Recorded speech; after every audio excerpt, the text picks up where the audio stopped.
Hello दोस्तों, कैसे हो आप सभी। उम्मीद करता हूँ कि सब बढ़िया ही होंगे। स्वास्थ्य देखने वाले हैं एवेंजर सीक्रेट वार एपिसोड 24 पार्ट 2।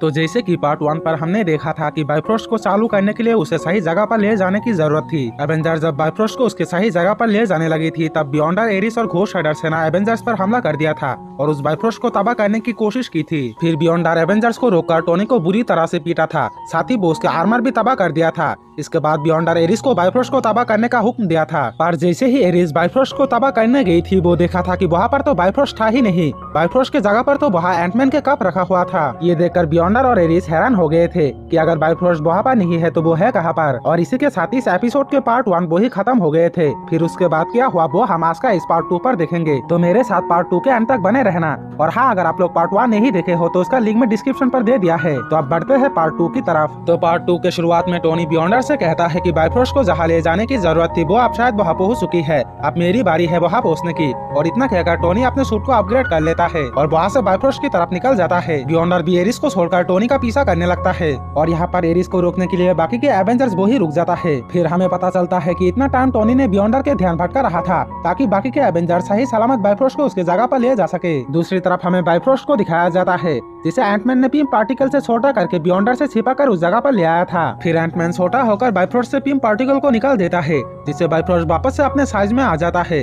इसके बाद डॉक्टर स्ट्रेंज और लोकी अपने जादू से बाइफ्रोस्ट को चालू करने में लग जाते हैं और तभी ब्लैक पैंथर को खतरा महसूस होता है और वो देखता है कि घोस्ट राइडर आर्मी तेजी से उनकी तरफ आ रहा है। ये देखकर ब्लैक पैंथर तुरंत अपने सभी टीममेट को अलर्ट कर देता है। घोस्ट राइडर वहाँ पर आकर एवेंजर्स के ऊपर हमला कर देता है और जिसके बाद एवेंजर्स और घोस्ट राइडर के बीच एक लड़ाई होता है। इधर लोकी और डॉक्टर स्ट्रेंज बाइफ्रोस्ट को तुरंत चालू करने की काफी कोशिश करता है और तभी वहाँ पर टोनी भी आ जाता है और अपने टीम की मदद करता हुआ घोस्ट राइडर आर्मियों से लड़ने लगता है। लेकिन बुरी वाला तो ये है कि वहाँ टोनी के पीछे पीछे बियॉन्डर भी आ चुका था और अब बियॉन्डर खुद की एक पावरफुल आर्मर भी पहना हुआ था। फिर टोनी और बियॉन्डर के बीच एक जबरदस्त फाइट होता है। बियॉन्डर टोनी से कई गुना ज्यादा पावरफुल था, इसीलिए टोनी उसके आगे टिक नहीं पाते। बियॉन्डर पिछली बार की तरह इस बार भी टोनी की खूब धुलाई करता है और उसे घायल कर देता है, पर टोनी फिर भी हार नहीं मानता। वो अपने सूट से गैजेट निकलकर बियॉन्डर के सूट में डाल देता है जिससे बियॉन्डर के सूट के सिस्टम खराब हो जाता है। दरअसल टोनी ने उस और के गोले से बियॉन्डर के वीकनेस पता कर लिया था और बियॉन्डर को रोकने के लिए एक एंटीवायरस गैजेट बनाई थी जिससे वो आप उसके आर्मर को खराब कर देता है। इधर बाइफ्रोस्ट को चालू करते वक्त एक ghost rider army doctor strange को घायल कर देता है। लोकी अकेला ही बाइफ्रोस्ट को चालू नहीं कर सकता, इसीलिए वो डॉक्टर स्ट्रेंज से कहता है कि जल्दी उठो,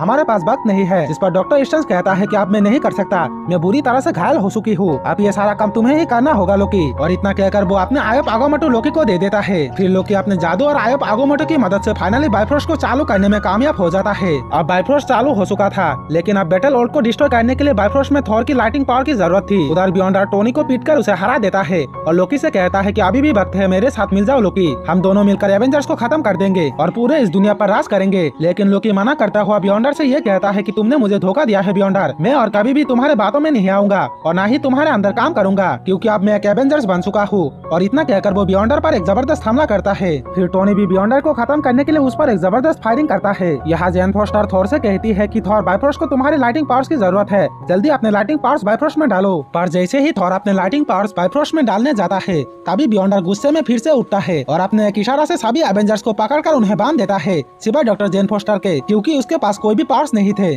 फिर इसके बाद बियॉन्डर बाइफ्रोस्ट को डिस्ट्रॉय करने के लिए उसे उठा लेता है, लेकिन तभी डॉक्टर जेन फोस्टर बियॉन्डर पर गोली चलाती है जिससे उसके हाथों से बाइफ्रोस्ट फिर से नीचे गिर जाती है। अब ये देखकर बियॉन्डर को डॉक्टर जेन फोस्टर के ऊपर काफी गुस्सा आ जाता है और वो डॉक्टर जेन फोस्टर को जान से मारने के लिए उसे कीसर के दलदल में डुबा देता है। आप अपने गर्लफ्रेंड को दलदल में डूबता हुआ देखकर थॉर अपने मिलियनेयर को जेन फोस्टर की तरफ फेंकता है, लेकिन तब तक बहुत देर हो चुका था। डॉक्टर जेन फोस्टर तब दलदल में डूब चुका था। अब ऐसा लग रहा था कि एवेंजर शायद अब बियॉन्डर से हार चुकी है, उनके पास अब बैटल ओल्ड को तबाह करने का एक उपाय भी नहीं बचा। लेकिन तभी उस दलदल से थॉर के मिलियनेयर को लेकर doctor Jane Foster mighty Thor बनकर बाहर आती है।